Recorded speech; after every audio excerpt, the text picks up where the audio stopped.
This is a production of WTVI PBS Charlotte.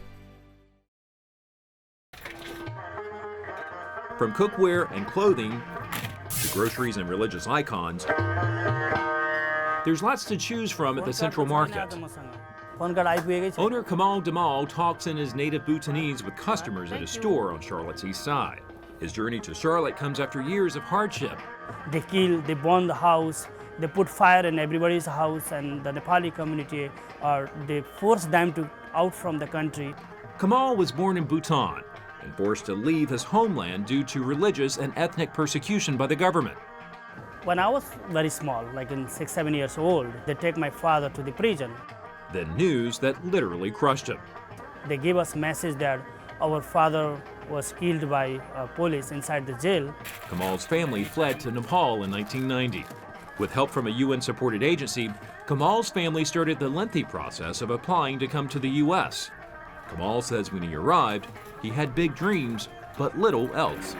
I have only $20 in pocket. Since the 1970s, more than 15,000 refugees, asylees, and legal immigrants from 69 countries have moved to the Queen City.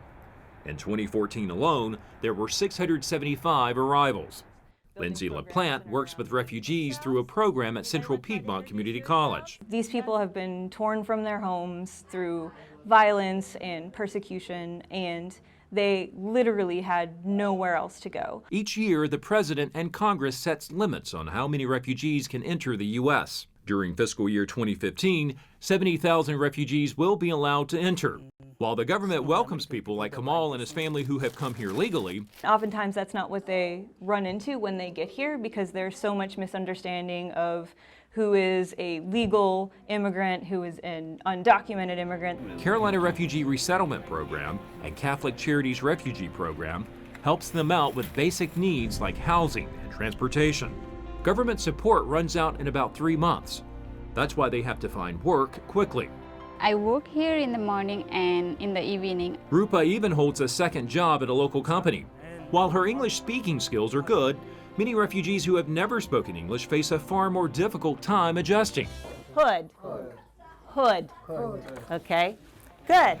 The basement of the Sailboat Bay Apartments leasing office in East Charlotte has been transformed into a couple of makeshift classrooms. On this day, more than a dozen Bhutanese refugees are learning basic English. Pat your legs. This is the first time that they've had access to education. Very often the language barrier really holds them back. Star, banner. Good job. Tika, what is the name of the national anthem? Just a few miles away, Rachel Humphreys teaches an ESL class at Shamrock Senior Center to a group of students whose English is a little more advanced. My students call me teacher. They say Teacher Rachel, so I'm trying very hard to teach them to call me by my first name. But in their culture, to call someone by their title is a huge sign of respect and honor.